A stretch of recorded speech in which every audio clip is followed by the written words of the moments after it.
Just stay standing for a moment and we'll pray together. God, this song sings that you bring light to the darkness, and I pray this morning, may we experience that. May we experience your light. May we experience your truth. And we pray, come and speak to us. Amen. Grab yourselves a seat, yes. The passage we're reading from today in this Lent season, we're going to the book of John. This is John chapter 9, and it's a long passage, so make yourself comfortable, settle in, get your, I don't know what I was going to say there. Make yourself comfortable, here we go. I'm going to read this story, and it's about a man born blind.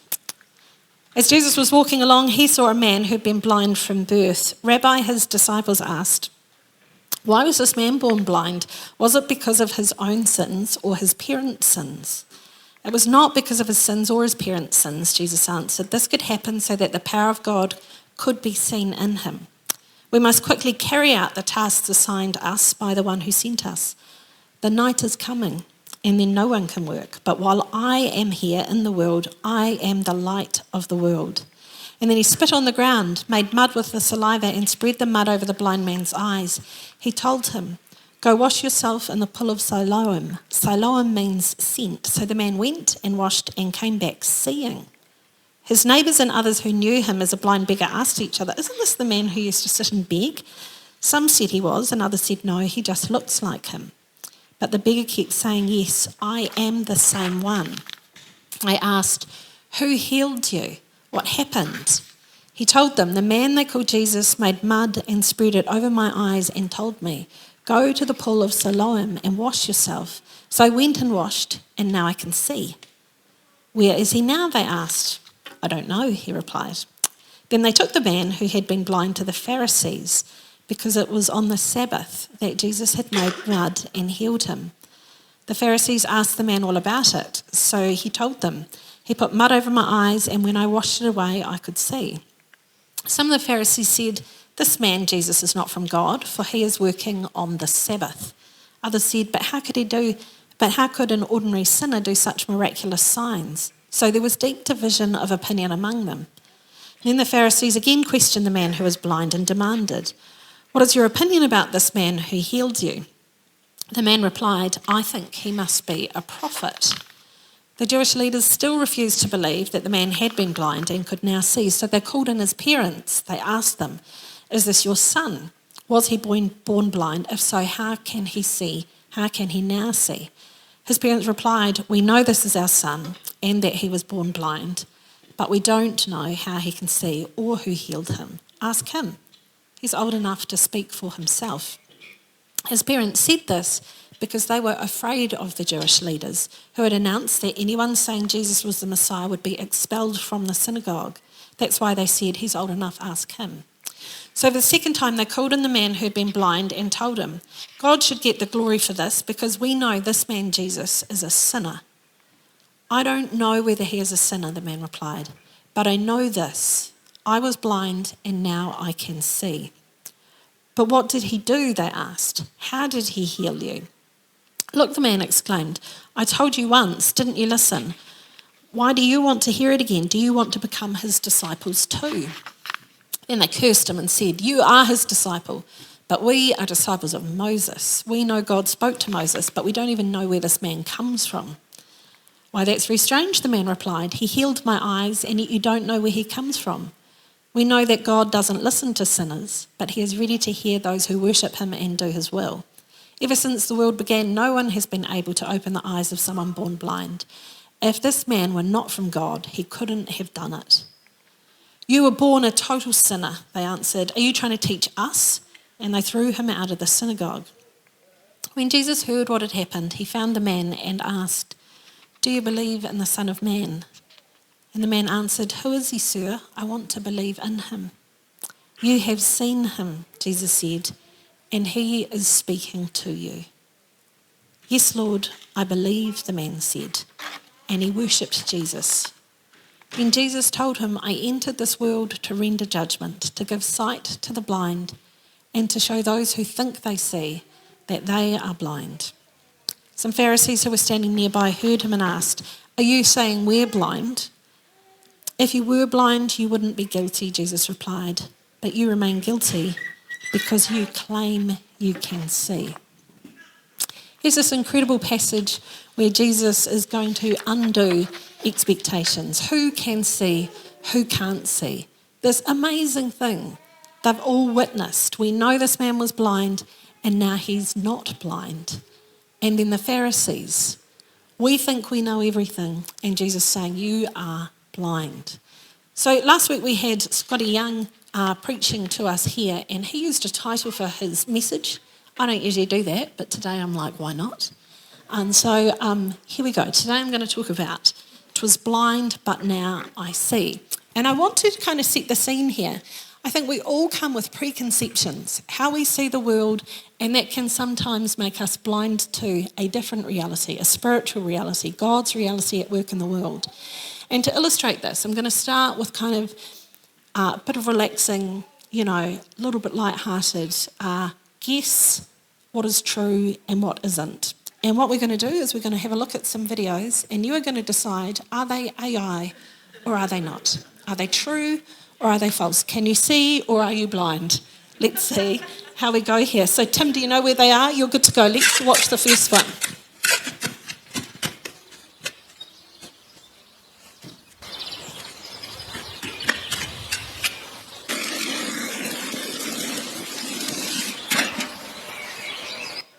Start off 10, AI or true. Okay, if you think it's AI, if you think it's true, it's AI. It's AI. Okay, second one here. Hey, maybe don't do that up here. For my break.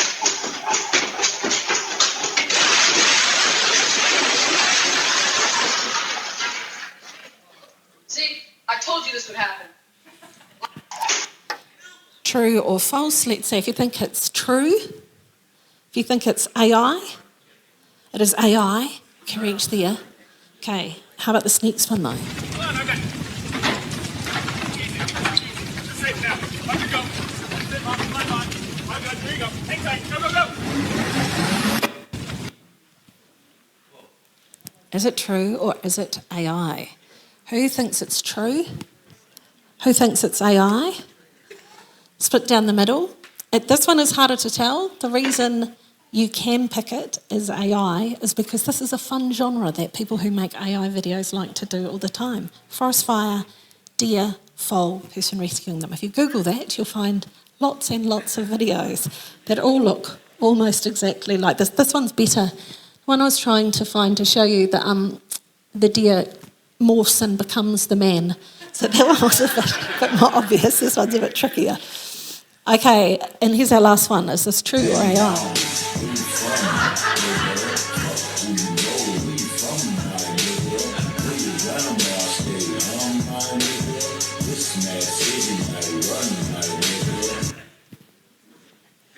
True or AI? Hands up if you think it's true. Hands up if you think it's AI. If we go to the slide, do you reckon you can find the slide that came after that one in the PowerPoint? Here we go. Back, go back. Oh, no. Hang on, no, I'll click through now. Is it true or is it AI? Who knows? This is the reality of the world we live in. It's like, how can we discern what is true and what is not? I personally think it could be true. Cute dancing baby, but I will never know. One of the things I find fun when I see these videos is to immediately go to the comments section. Barely watch the video. I like to watch the comments under it and to see what are people thinking. And when there's cats involved, most people think it's true, even if it's quite demonstrably not true. Other ones, people are a bit confused. But here is the tricky thing that we live in. This world that we live in where we're not sure what is true and what is not. And this is kind of like the people around Jesus in Jesus' day. They had this worldview that meant that they were watching something unfold and they were trying to figure out, is this true or not? You know, they were questioning, well, was that guy even healed? Was he actually born blind? They're highly sceptical. But then they're wondering, well, even if he was born blind, what does this mean about Jesus? no, we're still going to reject any claims about him, that he is from God. We're just going to write this off. So here's the sceptical world that they're living in. And I want to look at the reasons that they were sceptical back in Jesus' day, and then why we too might struggle, possibly for different reasons, but we still sort of struggle to accept, is God at work in the world? Where is Jesus at work? So here we've got the three reasons: superstition, religion, and fear. And the first reaction was superstition, and this was from the disciples. Jesus' disciples asked him, Rabbi, who sinned, this man or his parents, that he was born blind? Here they live in a world where you can't understand something. You just sort of need to make up a reason, and often it becomes a spiritual reason. When I grew up, I remember our family got a video player, and I remember the first time we went to the video store to rent a video. Was anyone else here alive in those happy days? The arguments in the video store. Anyway, the very first video that we rented was The Gods Must Be Crazy. Anyone seen that? If you haven't seen it, generally the story is this. A plane flies over the desert in Africa and throws out, it's a little plane, throws out of its window a Coke bottle, and it lands and it is found by a community of people who can make no sense whatsoever of what this thing, this magical thing that has appeared in their midst. And so that's when superstition creeps in. Now, I don't remember anything else about the movie apart from this, that this was the main premise. Here, superstition creeps in to try and make sense of what's going on in the world. And when you're living in this worldview, it's very hard to kind of imagine there's any other explanation. Our ancestors lived in a world where the explanation for everything was it was spiritual. If the crops failed, it was a spiritual thing. If children died, maybe God was displeased, or the gods. You know, there was always this kind of explanation, no matter what cultural background you have. Our ancestors were caught in this worldview where it's like it was hard to try and make sense of the world, and so this is what happened. I was talking to someone, and they knew a woman who was, in her culture, traditionally, they believe in dragons still, which I would quite like to be in a culture where we still believed in dragons. I think that would be fun. Anyway, there was a young woman from this culture, and she went and studied in America, and she did a master's degree, and so very much had a Western education. But then this person was talking to them, and they started talking about dragons, and became apparent that this person still really strongly believed in dragons, and they were kind of saying, do you still believe in dragons? They're like, well, of course I believe in dragons. Where else does lightning come from? And I think this is kind of, we can imagine that, we've got rid of our superstition, it's not there anymore. But actually, even our culture, it's still present. And I think you particularly see it when people talk about death. People are confused about death, they're trying to make sense of it, and then they start coming up with spiritual reasons. And I often feel quite sad when I see people's comments like, God must want them home. It's time for them to fly with the angels. And I kind of think these comments are really unhelpful. Sometimes people die. I remember someone telling me that someone they knew had had a son die and another son become paralysed, and they just made this passing comment. Obviously, they've done something wrong. It's kind of the sense still prevalent in our culture of this, if bad things happen to you, it's because of a spiritual reason. And you see it a lot now. People are talking a lot about karma. Well, someone's done something wrong, and so they're getting a bad punishment because that's how the universe works. Kind of there's this strange superstition. I think we go to superstition when we don't understand what's going on. And I still hear it where people, like touch wood. People find some wood to touch. I'm not going to walk under a ladder. Egg Friday the 13th. It's still kind of in our psyche that it's like we're a little bit afraid of the world. We're not in control, and so we come up with these sort of superstitious, sometimes bizarre, sometimes they seem rational beliefs about what's going on in the world. And this is Jesus' day, and this is his followers. They've seen Jesus for a long time, and they're like, here's someone who's born blind. How could someone be born blind? Clearly the reason must be spiritual. It's either because he did something wrong or his parents did something wrong. It's kind of like they're saying it's karma. That could be the reason why. And so in the midst of this, they're caught up in this worldview. They're missing the reality and the truth that's going on. And I think that this is a danger too, that people get caught up. And I think in churches people do. It's got a Christian veneer on it then, where it's like something bad's happened to something, they need to clearly just pray more. If they're sick, they don't have enough faith. When the reality is, it's like our world is difficult. Our world is broken. And the one constant we do have is that God promises to be with us. So here in this story, we've got some unhelpful thinking that are clouding the disciples' ability to understand how God is at work in the world. Then we have a second thing going on, and that is religion. Some of the Pharisees said this man is not from God, for he doesn't keep the Sabbath. This is where we really see people can't figure out who Jesus is. These are the people who are really identified as blind in the passage. They have created an entire worldview, an entire way of living and being in the world where they make sense of the world by their practices and their rules. And so if someone doesn't keep to their rules, clearly they're not from God.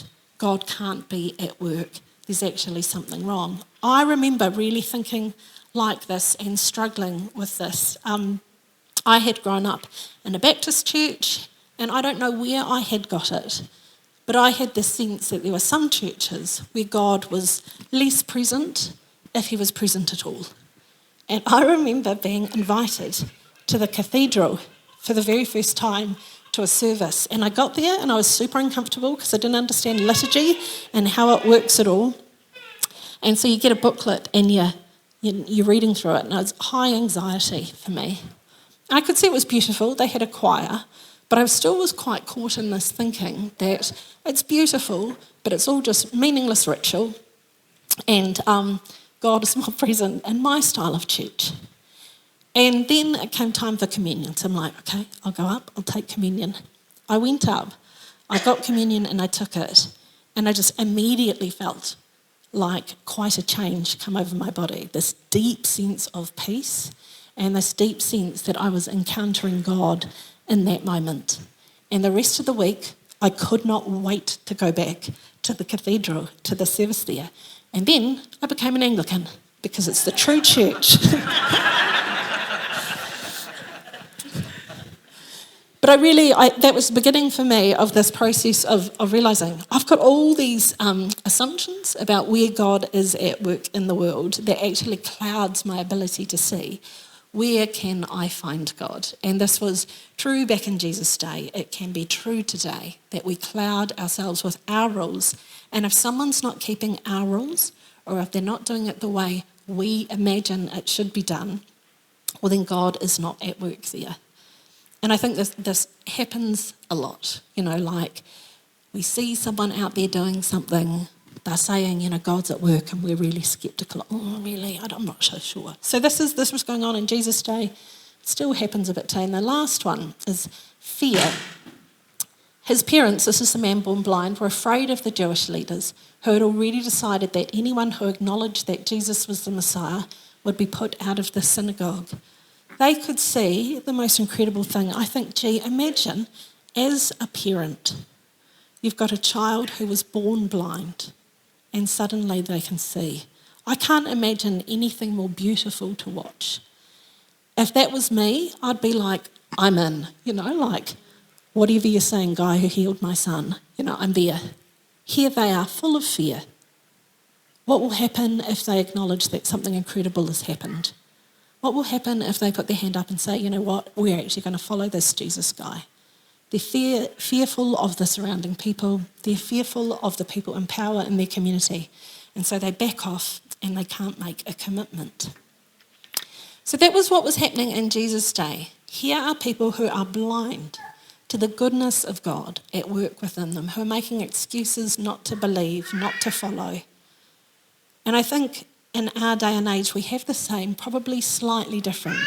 Those things are present, but I think there's some things that are a bit more prominent. And I think, and you could probably pick all manner of different things. These are what I've picked today.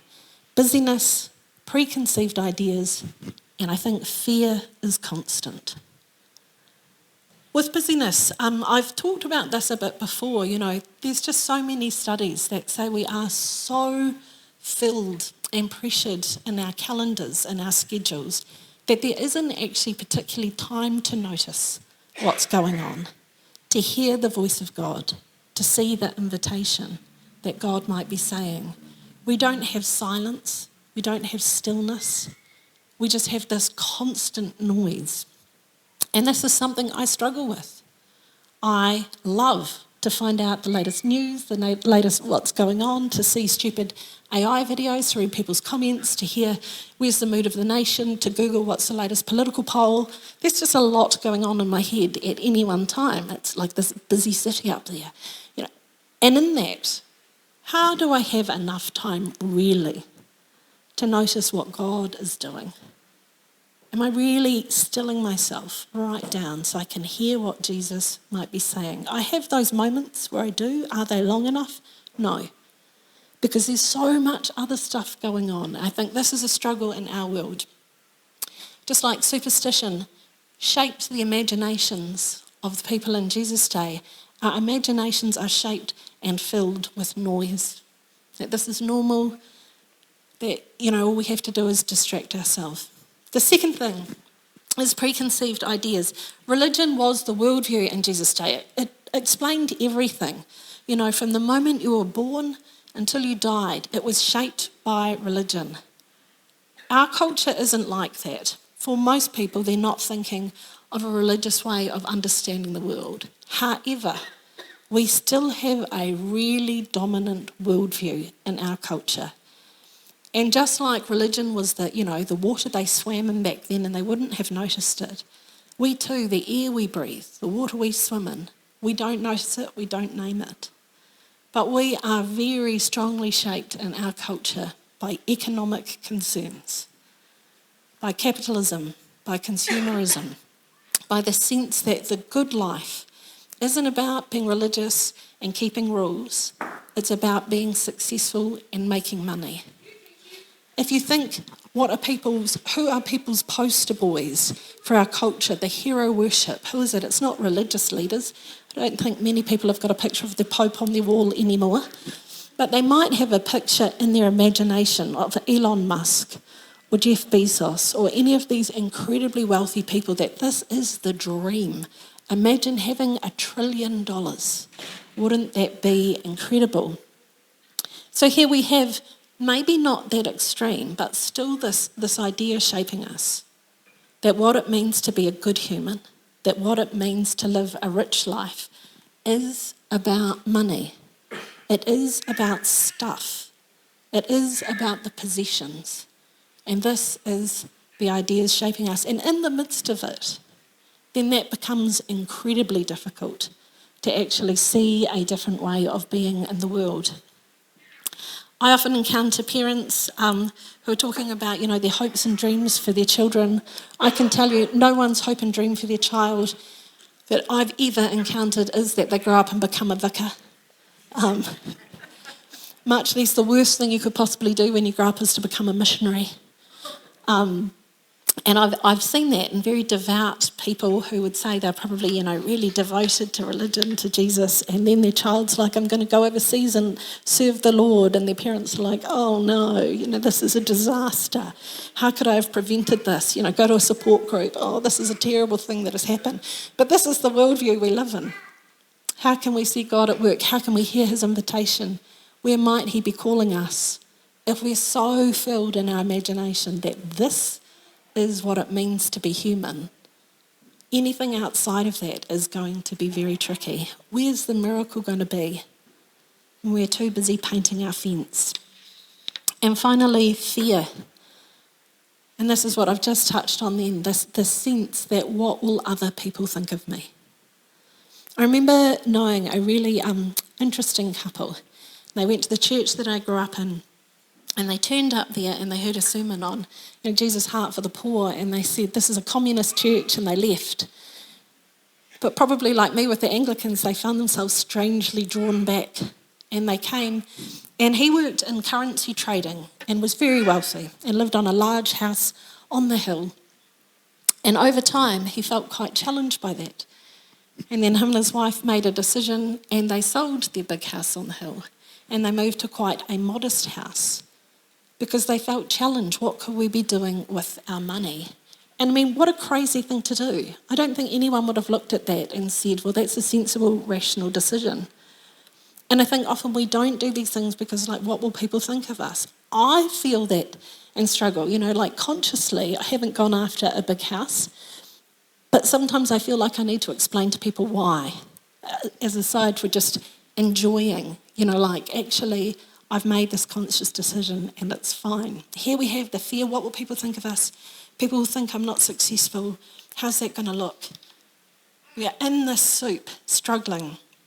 And so back in Jesus' day, he does this incredible miracle. And people are like, no thanks, for the following reasons. And I think the same could happen here. Are we missing the miracle because we're so caught up in what other people think of us and ideas of the good life? All the things that cloud our judgment, our busyness. So what do? How do you actually make sure you don't miss what Jesus is doing in the world? We don't miss what Jesus might be calling us to do. In the news recently, there's been lots of stories about this emergence of fake dollar bills on the rise. Just because you'll be sitting there wondering the whole time, we'll just clarify now, which one do you think is fake, top or bottom? If you think it's top, it is top. Top is fake, bottom is not. Anyway, so how do people who are tasked with discovering counterfeit notes, how do they do this? I would have thought that you would study all these attempts to counterfeit notes. Like, these are the techniques they use, these are the tricks they use, this is the sort of paper they might use, this is the sort of ink. This way you can kind of get into the mind of someone who's faking banknotes. The reality is the complete opposite. If you want to train to be someone who can recognise and identify a fake banknote, what you do is relentlessly study the real one until you know it inside and out, until you know its weight, its feel, its smell, everything about it is familiar to you. And then the fake comes along and you can recognise it. Here is the invitation in this story to become people who can see and who are not blind. And how do we do that? By relentlessly studying the real thing. Relentlessly studying Jesus. He is the perfect image of who God is. He is the person who we look to understand where God is at work in the world. He is the person that we can see how God loves us, how God interacts with people, when he gets angry, when he shows nothing but love and grace. And so the invitation in the midst of this season is to spend time studying Jesus. We read about him in the 4 books, Matthew, Mark, Luke, and John. We can talk to him, but we can change the way our minds are wired, how our brains see the world, and we begin to view them through the lens of Jesus. And through there, we begin to see what God is doing in the world, what God would have us do in the world. And here's the invitation: to not be blinded by the vices of the world around us, but to receive the healing from Jesus so that we can see the truth. We can encounter God. Let's pray together. Jesus, we acknowledge before you that we are blind. We are blind because of all the things around us that tell us an alternative truth. And Jesus, for the times that we have bought into that, we are sorry. For the times that we have imagined that you were just there to put a rubber stamp on a pretty ordinary life, we're sorry. And we ask that you would reshape our imagination. Jesus, may we be people who see a much deeper truth, a truth about the universe that we often don't notice because we are so busy. May we learn to see and understand your reality. Come and change our hearts and minds, rewire our imaginations. May we be people who see, people who are blind have sight again. May we ourselves be people who can see, people who are blind who can see again. Amen.